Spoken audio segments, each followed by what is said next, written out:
Chairs move about by themselves. Walls shake from loud, unexplained banging. Water drips from a ceiling. Hairbrushes disappear for days, only to reappear in their place on the dresser. These are some of the classic symptoms of a poltergeist haunting. From the German for noisy ghost, a poltergeist refers to phenomena usually credited to mischievous spirits or ghosts, and are characterized by psychokinesis or other physical manifestations. Although ghosts may sometimes be involved, most poltergeist incidents are a kind of psychic phenomena, usually centered around a living agent. Cases have been cited almost since the beginning of recorded history. 3 famous cases have taken place in the 20th century, gaining notoriety perhaps because they have been extensively investigated, reported, and in some cases even photographed and videotaped. Our first case, the Thornton Heath poltergeist.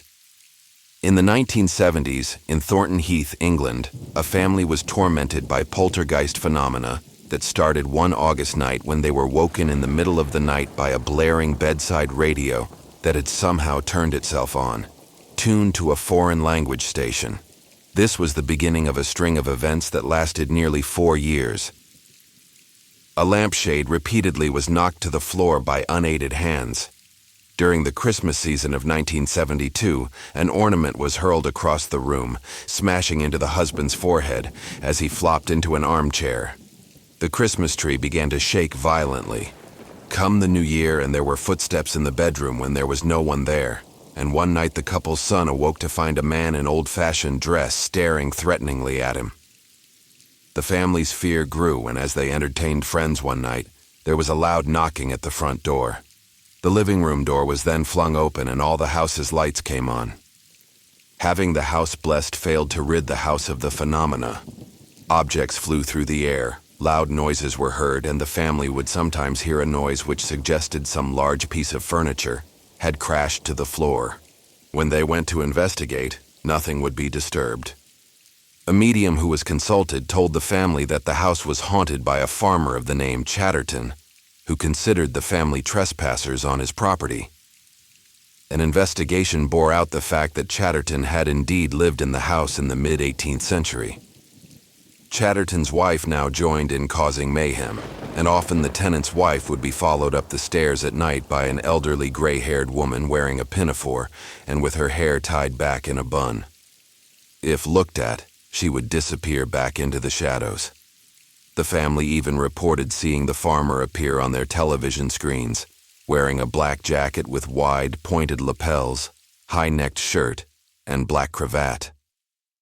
After the family moved out of the house, the poltergeist activity ceased, and none have been reported by subsequent residents.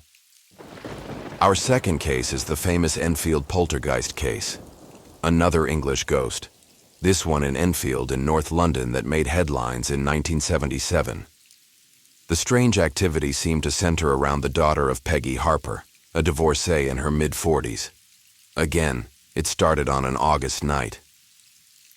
Late at night, Janet, aged 11, and her brother Pete, aged 10, complained that their beds were jolting up and down and going all funny. As soon as Mrs. Harper got to the room, the movements had stopped. As far as she was concerned, her kids were making it all up.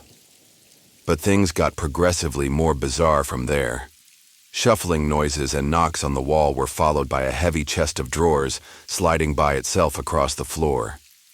Mrs. Harper promptly got her children out of the house and sought the assistance of a neighbor. The neighbors searched the house and garden but found no one. Soon they also heard the knocks on the walls, which continued at spaced-out intervals. At 11 p.m., they called the police, who heard the knocks. One officer even saw a chair inexplicably move across the floor, and later signed a written statement to confirm the events. Several people were witness to the events that occurred in the following days. Lego bricks and marbles were thrown around the house and were often hot to the touch. In September of that year, Maurice Gross of the Society for Psychical Research came to investigate. Gross claims that he experienced the strange happenings. First, a marble was thrown at him from an unseen hand. He saw doors open and close by themselves, and claimed to feel a sudden breeze that seemed to move up from his feet to his head. Gross was later joined in the investigation by writer Guy Lyon Playfair, and together they studied the case for 2 years. The knocking on walls and floors became an almost nightly occurrence. Furniture slid across the floor and was thrown down the stairs. Drawers were wrenched out of dressing tables. Toys and other objects would fly across the room. Bedclothes would be pulled off. Water was found in mysterious puddles on the floors. There were outbreaks of fire followed by their inexplicable extinguishing. The case became decidedly unnerving when the spirits revealed themselves through Janet. Speaking in a deep, gravely voice, the spirit announced that his name was Bill and had died in the house, a fact that has been verified. The voices and the phenomenon have been recorded on tape and film, and Playfair has written a book about the case called This House is Haunted. Despite the documentation, however, much controversy surrounds the case. Skeptics claim that the case is nothing more than the work of a very clever and mischievous girl, Janet. The poltergeist activity always stopped when she was watched closely, and when she was taken to a hospital for several days to be tested for physical or mental abnormality, the phenomena ceased in the house. Some researchers believe that Janet taught herself to speak in the strange male voice, and that photos of her levitating in her bedroom merely caught her jumping off her bed. Was this poltergeist case just the result of an attention-seeking 11-year-old? Or third and last case, the Danny Poltergeist case. In 1998, Jane Fishman, a reporter for the Savannah Morning News, began a series of articles about a possibly haunted antique bed in the home of Al Cobb of Savannah, Georgia. Cobb bought the vintage late 1800s bed at an auction as a Christmas present for his 14-year-old son, Jason, a purchase he later regretted. 3 nights later, Fishman reported, Jason told his parents he felt as if someone had planted elbows on his pillow and was watching him and breathing cold air down the back of his neck. He felt sick. The next night he noticed the photo of his deceased grandparents on his wicker nightstand flipped down, so he righted it. The next day, the photo was facing down again. Later that morning, after leaving his room for breakfast, he returned and found in the middle of his bed 2 beanie babies, the zebra and the tiger, next to a conch shell, a dinosaur made of shells, and a plaster toucan bird. That got his parents and his twin brother Lee's attention. Trying to make sense of the irrational, Al called out, "Do we have a Casper here? Tell me your name and how old you are." Then he left some lined composition paper and crayons, and with his family, walked out of the room. In 15 minutes they returned and found written vertically in large block childlike letters, Danny, 7. With his family out of the house, Al Cobb decided to continue trying to communicate with the spirit of Danny. With the same kind of notes, Danny indicated that his mother had died in that bed in 1899 and that he wanted to stay with the bed. He also made it clear that he didn't want anyone else sleeping in it. The same day they found a note reading, "No one sleep in bed." Jason, who had moved out of the room, decided to stretch out and pretend to take a nap. That, says Al, was a mistake.